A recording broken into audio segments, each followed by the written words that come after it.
Di naman sila kaagi anak ko. Tinuod na anak. Dinagid sila kaagi anak. Kay sirado namang nipa nga bridge anak. Kalawom anak og mahuga dito anak. Mantag na tubig ang ilawom anak wala. Puro rabato anak.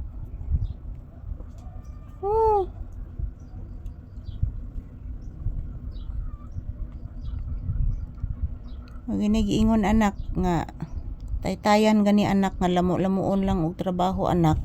Mo nay resulta anak. Asa naman ni akong anak oy? Asa naman ni papi oy? Nitago naman ni oy.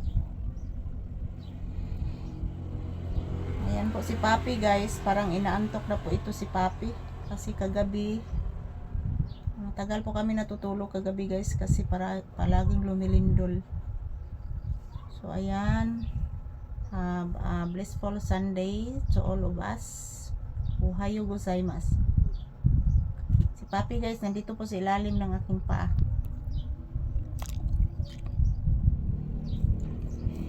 Dito lang po muna kami magpahinga sa tindahan guys. So as usual naghihintay po kami ng customer. Wala masyadong bumibili ngayon guys kasi marami silang ayuda na natanggap.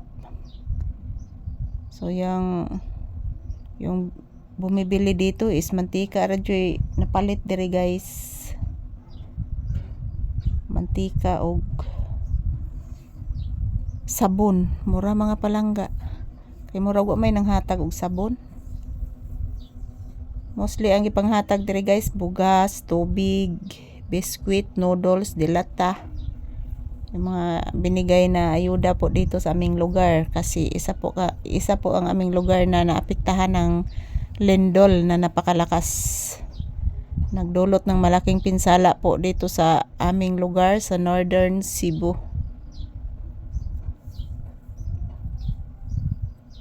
So panin ako na-upload yung mga video ko guys doon sa mga napinsala. Kasi mag-edit pa ako sa ibang video. So inuuna ko po muna yung iba kong video na nag-una po dito sa aking gallery guys.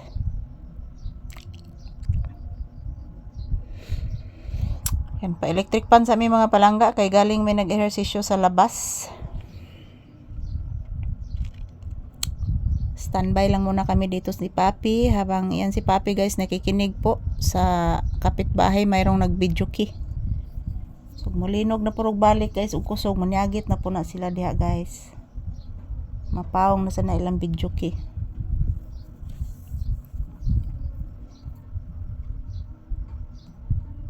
Mga bati arabas nanganta guys, bati kay tingog.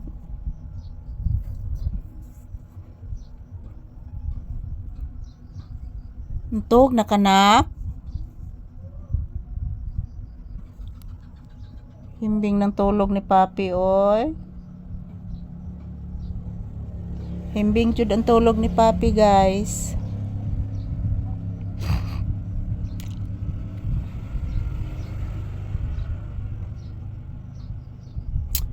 So ayan, thank you for always watching. Happy Sunday. Sana po hindi na po lumindol guys kasi lahat ng mga tao dito guys lahat nervyos at trauma dahil po sa bagyo. Dahil po sa lindol. Naguna po yung bagyong Upong guys, sumunod yung lindol. So biglaan yung lindol guys ang nakapait guys kay gabi pa jud ni kuan ni lindol. So manang ang uban gid guys nga nangatulog nahagsaan gyud, nahagsaan sa mga natumpag na mga hollow blocks, ang uban natusok sa kuan guys.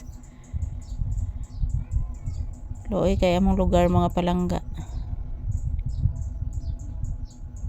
So ayan, thank you for watching. Ang ingay ng ibon.